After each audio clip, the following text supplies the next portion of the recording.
come in and approach these fights, but now they've finally added that dimension, and this is probably one of the most improved teams because of that. I feel like if BYG win this series, they're going to be the most improved team undoubtedly as well. Like, if they win this series, if BYG take us to match point with a win here, it's just a huge turnaround from 6th seed to semifinals to the chance of going to Worlds. Beyond Gaming on the warpath, trying to return once again. And it's not with Doggo, but it's with Wako, who honestly has still been one of the best ADs and one of the most impactful players, especially on this roster. So welcome back to Summoners Rift Nightstar. We didn't get to talk about DCG's comp, but seeing Nesty here, seeing the team fighting capabilities, we look at the scaling, and even against a Siva, Camille, it feels like those ultis and those full-on engages are going to be fun to watch for DCG if we get late game. And the Yone response here is, I feel like, mostly to try and punish Minji for getting away with a lot of stuff he was doing, where he just constantly jumped in, and as a Swain, you don't have ways to hard punish that. With the Yone, you will have those tools. You have the damage, you have the dueling potential to be able to take it to Minji in that case, and also rocking the Ignite. So I do like the changes coming in from DCG. The only problem is it's still Leaky, your strongest individual member, set onto this Gragas. Oh my lord. Walks up by himself, and Wako and Kino get a free trade. Now Ghost will be burned, but Chris Carter is now just at 1/3 of his HP this early in the lane. Yeah, and now the side of BYG, they can just walk up a little bit more so than they normally would, because you have that melee support. Against the double range, you shouldn't really have push priority or kill threat early on, but because of that big chunk there, that might force Fusha to look for a kill early on because of the opportunity presented. Especially when level 2s hit first hit from Chris Carter and Woody, they are going to get shoved in this lane. So the wave set up for Husha if he can find 3. DCG do have a ward, as our observer is showing now, but Husha now moving down. He's not even touching blue anymore. Going to be moving into Fog of War, but here we go. Spotted out. Kino simply has to land a Zenith Blade. Chris Carter walked back in, though, which is a bit of a danger move, but at least safe for now. Yeah, right when Husha was making his way down, Kino looked for the engage with the Zenith Blade, did whiff it. So, in the end, it will still be them getting zoned off of CS. He's which tripling is still, down. Yeah. Oh, God. Husha's sticking Kino still around. has flash. But Hana is here now. Remember, this play was what bit them in the behind last game, where they tried to overforce when they found an advantage. And this time around, BYG, they'll say, you know what? We'll go ahead, back off. Husha spotted out in that ward in the river as well. So this time, DCG able to make a safer play too, as bottom lane just moves up to clear that out with Wako and Kino. A bit of a CS lead from Wako and Kino, worth mentioning here as the wave pushes into turret, but Chris Carter is still going to be behind, and feels like that earlier trade does impact them somewhat. As we haven't talked about the rest of the map, note right now that Leaky versus Lakai. Leaky is doing well in the matchup. Lakai down about 10 CS with a build-up from Leaky's wave 2. Yeah, and I don't think Leakai's too worried about this. Again, he's played so many Camille games last split. This is very much home for him. So he knows the ins and outs of this champion. It's going to come down to, you know, the fact that he will eventually outscale the Gragas in the 1v1. But most importantly for Leaky, it's going to be hard for Leakai to still find these all-in trades until much later on, where he can just kind of one-tap the Gragas because of how much disengagement he built in. Oh, Kino flashing forward. Ignite, though, in the meanwhile. Chris Carter going to get out after cleansing, but the Ignite trade onto Kino. Chris Carter trying, but the Zenith Blade. Kino jumps back in. First blood goes down, and Kino's so tanky. Woody can't kill him yet. Glitter Lance at least finishes the job, though, as Wako sends out the boomerang. And only just surviving as Woody. But look at this wave. Once again, Wako is able to push a massive wave in. And Chris Carter's nowhere nearby, Nightstar. Wako and Kino are just so damn good. Yeah. Oh my god. They just know their trade timings, and when they punish hard. And the side of Cascada, Woody, they also misread the situation here in that instance. They see, hey, this definitely should have been a case where they back off the wave. But Kino, this is great play from him, knowing that, hey, we can just keep on chasing. I'm Leona. I'm still incredibly durable when I have that W on. And just look at the amount of damage he's able to soak up. Then the extra healing comes in, I believe, from the level up, and that keeps him alive long enough for Waka to almost get another kill. You know, we come back and once again it's rinse and repeat, right? This bottom lane is an issue for DCG. Chris Carter's able to catch up in some CS, but that's him clearing the wave. While right now, Wako has a build-up of his own, so he'll be able to push ahead by about 10 as Chris Carter jumping into this, but Kino is yet again back. But hey, Hana is by his side, so this time it isn't going to be a bad move. As Hana is still moving into the wave, and beyond gaming, this could be a counterpunch that hits them hard if he can get in, but of course the answer is no. Yeah, the setup is just not there. Wave isn't in a good spot to do so, and that's really go ahead and crash that wave, reset this bottom lane state, which has been quite dire. At the very least, because of that, attention down in the bot lane, it allows Nesty to continue farm up a Storm. Currently on 60 CS, doing well for himself in top lane. Root down, and look who's here, flash in. And yeah, Woody's just going to die. Now they turn on to Chris Carter. He gets over the wall, but the kill went to Wako again. DCG, I just feel like they're going to be gapped in this series through bot night stuff. Yeah, it's starting to become a really, really massive issue. And the side of DCG, remember, they lost game 1, so they had side selection. They could have pivoted back towards playing top lane by going ahead and move over to the red side, allow Leaky to have counter pick, but they decide to stay over on blue side. And once again, they are suffering because of it. Even though they get a counter pick in Nesty on this Yone, the top lane is still on a fairly unimpactful champion of Gragas. We get to see the replay. Really nothing to see here. It's just really excellently done from BYG, instantly jumping onto the supports, and Husha expending the flash to just guarantee the kill comes through. Now, to come back to live, of course, Herald's going to be started by DCG, and gold is even because of what's happening in the top lane with a massive lead up there. So that enables Hana to start off this Herald. But Husha is once again hovering, looking for Nesty, who dives forward. Minji steals the Fate Seal, gets him mid-ulti, but at least Nesty channels before he's caught out completely. Husha jumps on him for a bit of damage, and for BYG, there's nothing more than that. So a win finally for DCG, as the Herald is picked up without losing anything else. But even then, they're still going to lose this red buff, and they're also, they did lose a plate down in that bottom side. I would expect them to all in for that. Yep. Okay. We get a pause. Somebody doesn't like their red buff being taken. We'll find out what that the cause of that exactly is, but maybe, you know, maybe it could have been mid. Never seen a Fate Sealed into a Fate Sealed. But look, with what we've seen, Nightside in this game 1 and game 2, Beyond Gaming are winning through bot, and it might not just be in the 2v2. It's also the setup that Husha brings in. That, you know, Chris Carter and Woody right now seem like some of the weakest laners.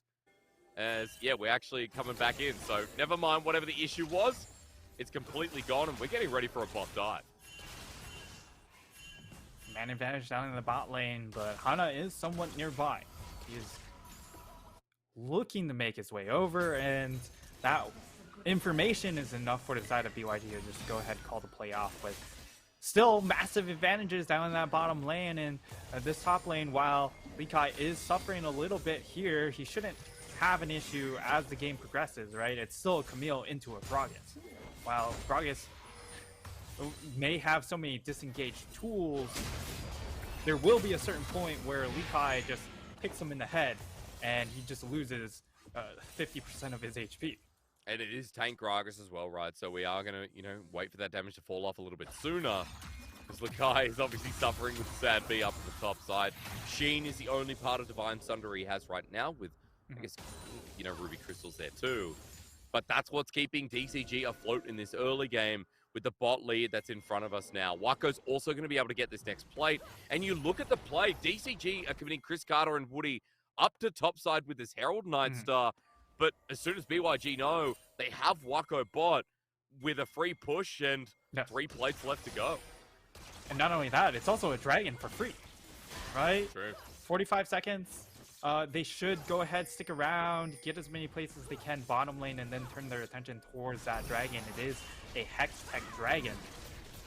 And for Soul, if it's not Ocean, it's going to really suck for the side of DCG, because then BYG just force you to test these next objectives around the dragon, and they also have the extra bonus stats coming in from the Hex Tech.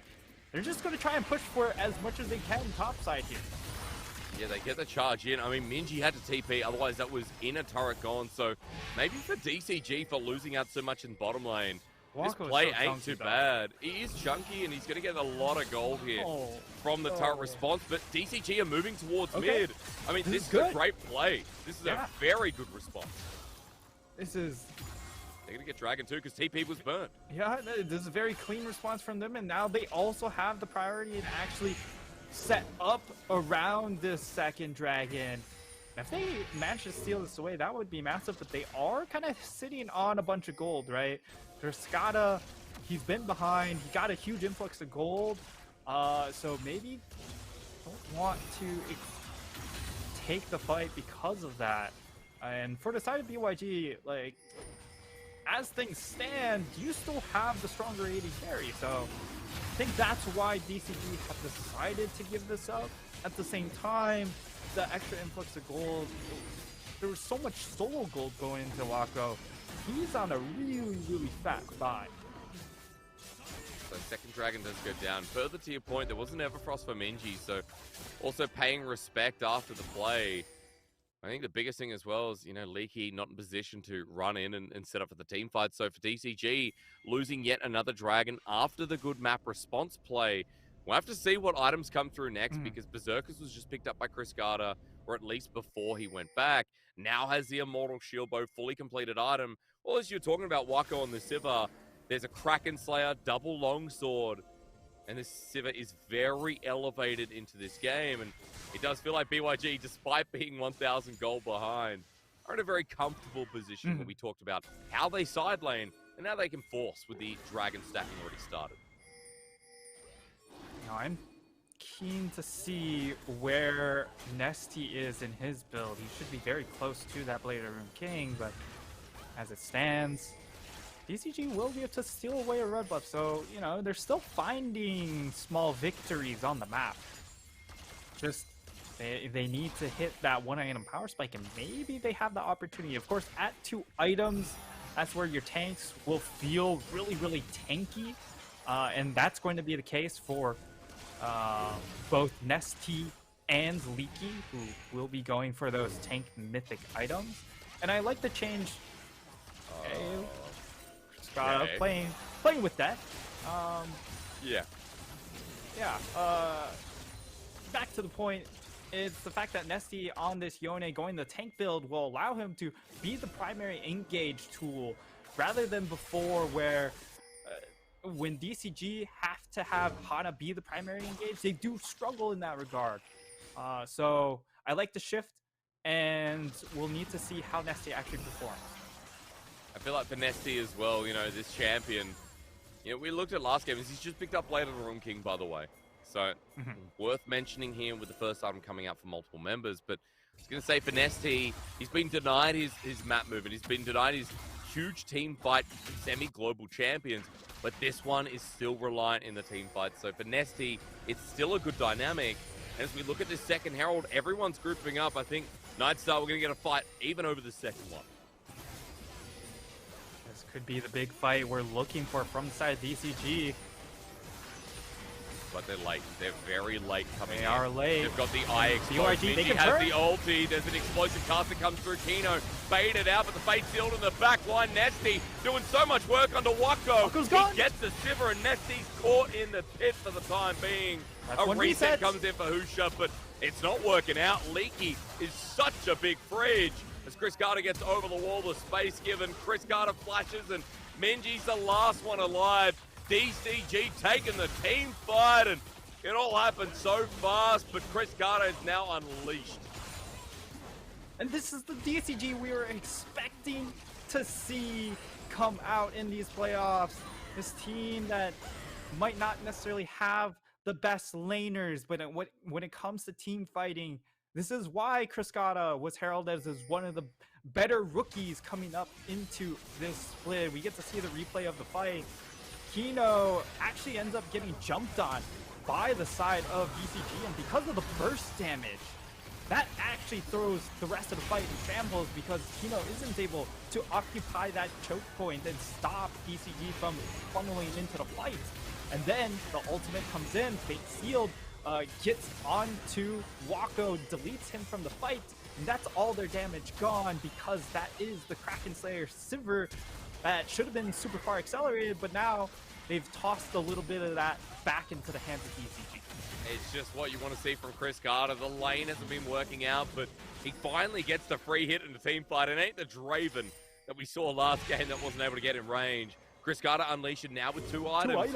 The next Dragon's going to be pretty big, and it feels like Nesty as well deserves a lot of respect for that last fight after picking up his Blade of the Ruin King. And we talked a lot about the top side play moving into mid. They might not have gotten that Dragon, but with the gold trade being able to have an equilibrium in that last fight, feels like for DCG, that's what set them up for now a 4K gold lead, as I said before, and a Dragon that they can contest. And DCG now looking to contest this next Dragon. Mountain Soul will be on the table once more, so these choke points still will be very difficult to navigate through. So getting to the objective first is going to be imperative from both of these sides. Now Hana looking to look for, or fishing for a move, and maybe the side of DCG, they start to set up some flank angles as well with Nesty on this Yone, but as things stand, they've reversed positions, Hysterics. They've kind of gone around in a circle. But the problem is this Herald here for Husha. So as DCG now looks to engage, Hana goes in with the Vault Breaker. Lakai thinking about his angle with the hookshot wall shot, but Nesty's the one I want to look at here. The level 12 Yone jumping on in onto Lakai. Fake seal the ulti. It buffers it. As they go all in here though on the top support, they'll still take him out. Chris Carter gets a double yet again, and in those small positions, DCG punch down. A good pick. And now you get to see Hana really come into his own because of the fact that Nesty's the one starting out the engages. He's such a good jungler on following up a primary engagement. When we call on him to force to play himself, that's where he can sometimes struggle. That's not the case here, as Nesty makes it very easy for him to lay out the pick. They find the pick on Lekai, drag another in with him, and it's just an easy Dragon take out. I love how we're looking back again. You said the reverse positioning. And Lakai just making a grievous mistake here on the Camille. So far away from the rest of his team. Yep. And the follow-up engage is just really clean. And for DCG, they're really good at calling for the play they need to make. Sometimes the execution isn't quite there, but in that case, you know, they follow up on their leader leading them into battle, and it comes out big time for the side of DCG as they get a dragon to their name, and ooh, Hana almost got picked off there, but more fight. Starting it off, here's the cease and desist, but he's baited in. I mean, Hana doesn't care. There's an explosive cask in the middle of three members. Beyond Gaming are leaving Minji behind, and they keep giving Chris Carter all the kill. Beyond now going to get tunneled on, and look, Wako's not nearby to ult them away. DCG will pull off because the turret's there, but this just feels inevitable at this point with Chris Carter now in team fight mode. Chris Cascada's gonna hit that Infinity Edge so quick, and Zeri in the PCS hasn't really performed up to par, but at the same time, we just haven't seen the Zeri being picked with an Enchanter, and there hasn't really been team fight set up to allow the Zeri to thrive. But DCG, they lock it in, and it's absolutely dominating this game, even with a rough early game. Now, I will say that I feel like for Beyond Gaming, rather, there is a way, as we talked about earlier in the game, for them to come back into this, but it's so far behind right now. It's 6,000 gold against them. The double dragon stacking might make a difference in the end, but for now, it looks pretty difficult to see how Lakai starts sidelining, how Minji becomes more relevant as well. And Wako, even as he gets to the 3 items, as we've talked about, Chris Carter will be there first. Chris Carter might even be to the GA at this rate before Wako has his 3rd item. So it looks hard for Beyond Gaming, and a really good turnaround as Husha might even just be caught out here. Sees the ward, sees a Gragas in the brush, but Beyond want to turn onto him, but with an explosive cast, Kino now sent to mid lane. A Solar Flare and Everfrost, an explosive cast that's even better. It's a good setup, and Leaky takes so long to die as Lakai jumps on in. Wako now free hitting. We've got a Sivir who's ricocheting for days onto Chris Carter. They can't kill him though. Nesty tries to get him. Boomerang Flame helps out. Lakai sets up the engage with the Vault Breaker. Wako with the Spell Shield. His team fight being challenged. Nesty jumps on in the Boomerang. Wako can do it too. A double kill for the 80 carry, replacing Doggo. And now with low health bars, the Glitterlamp buys some time. But Beyond Gaming, from the brink of a bad team fight, bring it all coming back. Oh my lord, the sidestepping coming in from Wako at the very end keeps his health bar above 0. And he lives through that fight, carrying it, getting a double kill, in BYG's fortunes even at 6k gold down.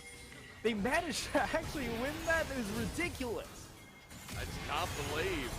You know, we saw this out, the flash comes through, but Minji's ulti sets up for Beyond Gaming to be combat. Look how long Leaky takes to die.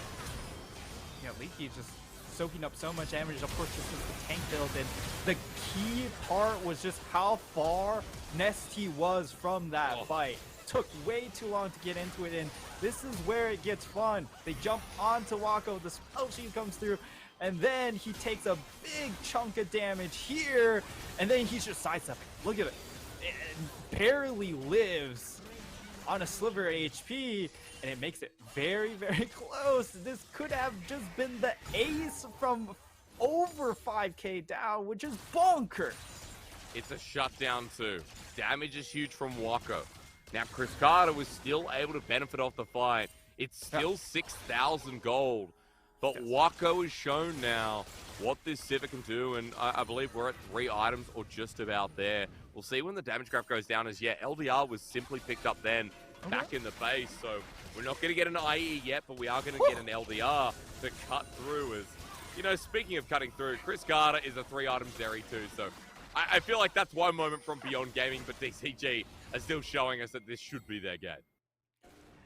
And because of the Mountain Rift, it actually makes it nigh impossible for BYG to get into the Dragon fight, because they're just trapped. You can't get around these choke points against the Electro Laser. So side of BYG, they decide to back off of this objective, waiting for perhaps one more item on Wako before they force a dragon fight. Thankfully, still a lot of time bought because of their first 2 dragons. Usha was spotted out there. I was worried DCG were thinking about turning, considering the lens spotted that ward over the wall. And when the lens was cutting it out, knowing that there was no control ward there, they knew that Husha was standing by. So, really dangerous play, but at the very least, BYG not getting punished, not getting hurt after the dragon goes over to DCG. And the timer does mean that, you know, we are going to get a soul at the earliest of around 34 minutes. And for Beyond Gaming getting those first 2 dragons, maybe it's enough for them. Maybe it's enough for them to find another one of those dream fights. As Leaky, just explosive cast in the end. Okay, fair enough. He probably thought someone was waiting there. A little bit hopeful there. it does mean that, you know, there's a small chunk of time. Oh, kick onto Minji, maybe. On the one side, he ults as well. Hoosh is here, though, might be a turn, but Chris Carter makes sure that Minji regrets the decision to go in. That's so much damage so quickly. It's like, hi, going pretty deep, and DCG now with the pick. Look, there's no mid laner. 30 seconds trying to threaten the Baron. They are going to just go ahead and pull off after finding the pick, but Minji definitely overplayed his hand in that case. Fishing for the pick, ends up getting spotted by Hana as he made a rotation trying to get some deep vision, and they turn the play on its head. However, Xerix, we are 25 minutes into the game, and there's been 3 towers taken total. So the next fight, if it ends up getting dominated by one of these teams, there's a lot of standing gold that will just fall off the map very, very quickly because of the Baron and because of the extra tower gold available. Yeah, it feels like, as well, like, for DCG, the turret take is so quick. Zeri, Yone, like, that's why as well the Baron threat is the same. As Nesty is just going to go and send out his spirit to try and find out if anyone's towards Baron. There is a ward from Beyond Gaming in that Pixel Brush. As DCG are moving up here without Chris Carter for the time being. All of Baron, they were spotted out. Lakai ultis in. Kino solar flares. Explosive cast doesn't work out, but Wako flashes on in. But they can't kill Chris Carter yet. But Minji finishes the job. Big shutdown for Husha, and they've still got Wako alive. Nesty runs on him, but now he's separated. Leaky's getting hit hard. The boomerang blade almost kills him. But look, it's Reset City. Husha's in again. A double kill for Wako, and now Husha's relevant too.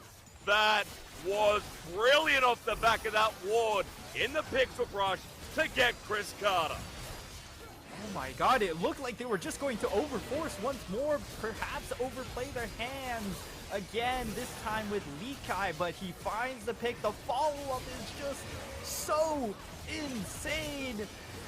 And BYG, this is what I mentioned.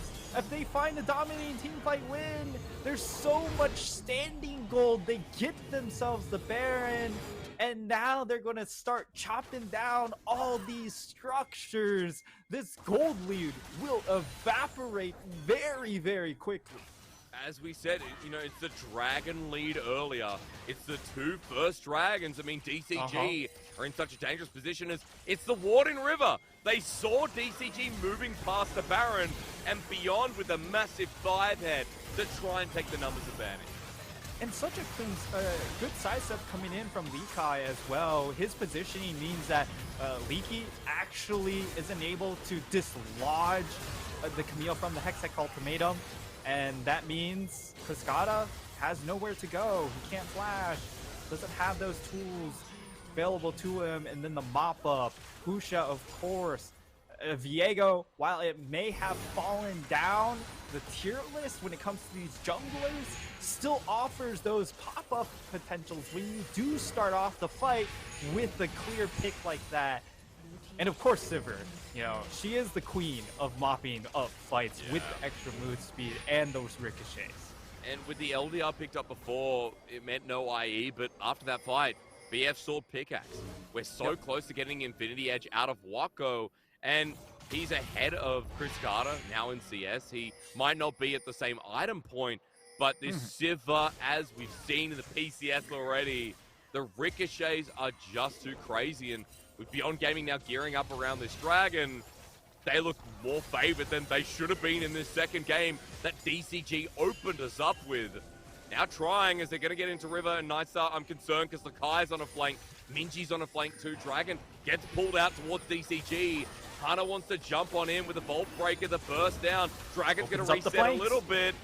It's an Ultra Shock Laser there, and DCG are just going to have to wait, but Minji walks in to a fake field. He's caught out, but he goes golden, but meanwhile, Dragon is going to go down to Husha for a one-man pick as a Solar Flare, and the explosive cast saving Lakai. Chris Carter gets the kill, but now soul point for BYG.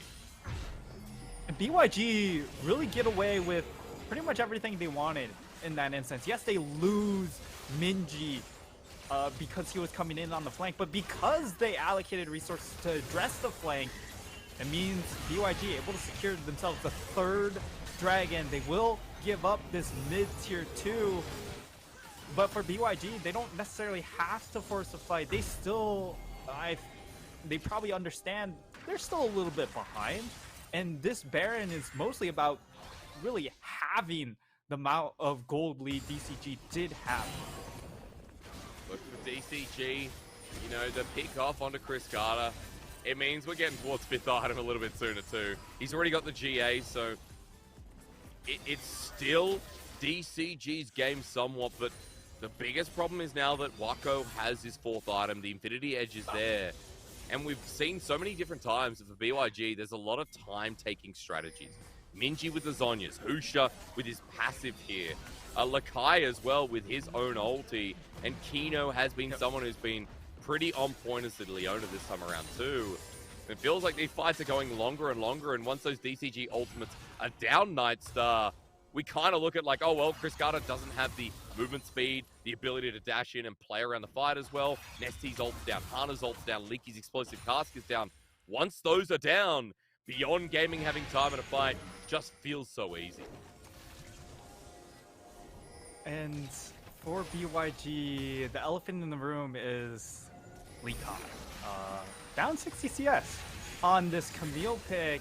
And the reason why is he hasn't really been playing silently. He hasn't been catching farm. He's been sitting in these bushes nonstop, waiting for a Cascada to walk into him.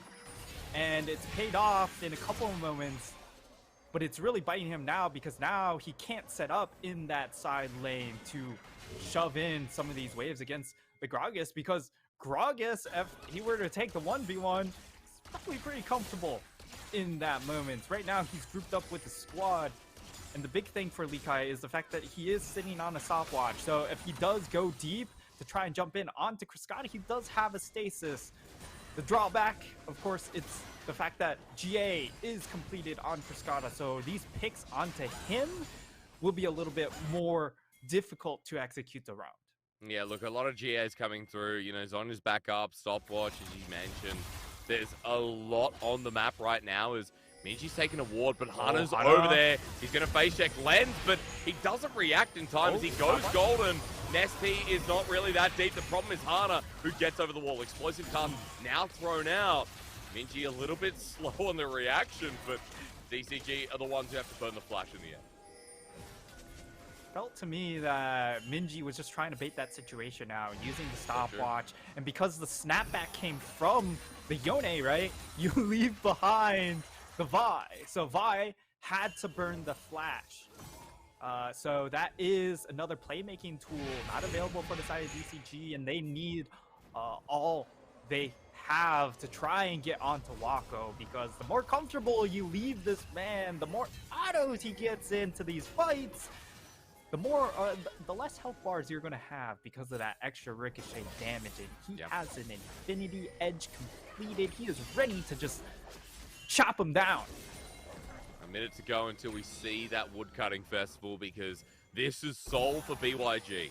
They got the earlier dragons, they picked up the last one as well, and BYG now in the position to make that comeback in the game more than kind of just like a dream. It was a great early game from DCG, build the momentum with Chris Carter getting double after double after double. But now for once in our League of Legends life in this season, Zeri doesn't feel as relevant as what he actually uses with Durelia's. 35 seconds before the Dragon might be off the cooldown, but I guess they were just hoping to find the pick on BYG, who have now grouped up towards mid. The DCG want to match him here in a full 5v5. Bit of ARAM action going on here in the PCS as Dragon is up in 20 seconds. Neither of these teams actually going into the river until now.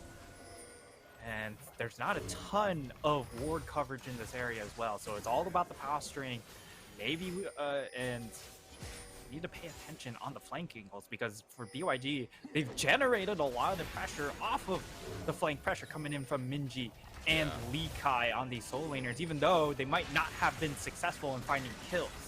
I mean, Lakai's actually not here. He's catching midway. So DCG try to burn this out before BYG get in position. Lakai's still not here. This will lead to soul point for DCG. Oh, that's a big zap. As the damage pokes out, Nesty is waiting for this Camille to join in. He's taken a safe path, but for Lakai, now being here so late, the poke continues to come through. Husha relying on that GA that he has. Now into the mist once again. DCG have a reset dragon as Husha dodges away. Poke after poke continues flying through. Just waiting for Lakai to either pick an angle or get caught out as Nesty wants to do the same with the Fate Sealed. Over the wall, this is his moment for DCG to even up the series, get it all back as it's one-man only on Aquino who flashes out. Lakai jumps in, Nesty, the 4-man! That's all it takes! Nesty's huge ulti as Chris Carter goes over the wall, but he's gone in early! He gets flashed on, he gets resurrected, but Chris Carter may have just thrown the game! No kill in return, a triple for Wako. Nesty stuck in the pit as he wants the quadra kill. Out of range though. Soul's gonna go over, and Chris Carter, I cannot believe it, after what was a beautiful Nesty ult, has just flipped the game due to that jump over. And Hysterics, I think they've done it. I think they might just go into this 2-0. Of course, the game's not quite done and dusted, but there's still 30 seconds on to Nesty. The side of BYG can just get so much map presence here. They get themselves a Dragon Soul, they get themselves that bot tier 2, they'll move their way up towards this top side and now be able to strip away some of this vision and set their own up, and now they're even going to start the Baron. There's still 7 seconds onto Nesty. The side of DCG have no response. Goals even as well, like BYG and now going to start trying to flip this game. Still team fight pressure from DCG, but we're going to look at this replay, I know. And what was such a nice ulti from Nesty, it's just insane to watch the changeover. Yeah, it looks like this was the play as they get a all in man ult. And then Cascada tries to all in onto Wako, but because of the stopwatch, that really changes the complexion of the fight. If he dies there, then perhaps Cascada is able to take over the rest of the fight. But because he also leaves his support as well, he doesn't have the extra safety coming in from the Lulu to prop him up. And all the good work from Nesty does fall short because of that. He got an ulti, a WQ, 4k damage. And Wako being able to clean up the rest. Another triple kill here for the AD carry. And sure, like, you know, a lot of people look at that and be like, oh, well, Chris Carter didn't know about the stopwatch. But still, that one play hurts everything that was set up for DCG to find their legroom back in this game. We now have full item Sivir here on Summoner's Rift. Full item for Chris Carter too, but his GA is down. Wako's is not. Beyond Gaming playing with the Baron, using top wave coming in. It looks like bot is going to be equalizing a little bit too, but now trying to break all those structures, Nightstar, that you were talking about being available before. And key is they don't really have any armor penetration to try and get through this Mountain Soul on the side of BYG.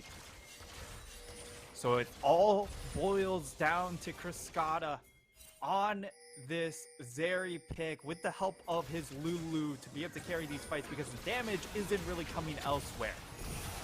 Remember, you don't have ability power here. It's a tank Gragas too. So it's all AD. GA, Zhonya's GA. There's a Death Dance up top lane for Lakai with another Chain Vest. There is no AP damage here apart from Leaky's bases and Woody's bases, right? With his minor AP he gets from support items. And so for BYG, with multifaceted in that case, it feels like right now the advantage comes through so many different places. BYG trying to break the base here. DCG are making it hard as Lakai actually gets engaged on. They set up the all-in. They don't have the damage. But Lakai is surviving for so long. Ulti's him and Nesty cleans him up. That's good. Ulti over the wall. The Fate Sealed. Nesty's following it up. Husha still has the GA. BYG can try and turn this, or I would be worried. As Hana jumps on in. Kino now absorbing up. Wako not feeling confident. They all flash on in.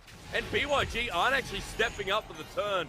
Instead, Deep Cross Gaming get 2 picks and stop the Baron.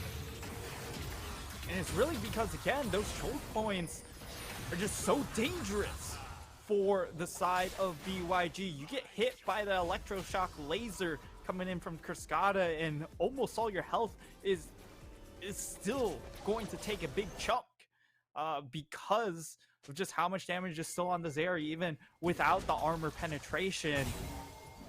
And really nice execution from the side of DCG, knowing that they actually had enough damage because of how far behind Lekai was. He's still only on 3 items, right? Yep. So if he gets caught out, even with the extra durability stats coming in from Mountain Dragon, he's not going to be able to survive the Black Cleaver coming in from Hana, amplifying the Yone damage to finish off that kill. And now let's set up for what's next, right? Minji gonna be walking in blind. That could be what's next. Elder's up in a minute 10. Elder is up in a minute 10. Everfrost comes through. Minji's just dead. 60 seconds, he has TP, but Elder is how DCG can actually win this game. Yeah, the extra true damage is going to help invalidate the extra resistances coming in from the Mountain Soul, and DCG may have found their way back into this game at 40 minutes into the game. And this feels like a much different 40-minute game than what we had last week in Serix, where it felt like it was just a failure of execution. This time around, DCG, they are fishing really, really hard for these picks, and they are able to find the pickoffs onto the soul layers of BYG. It's, as you say, really good punishing here. DCG in a team fighting environment.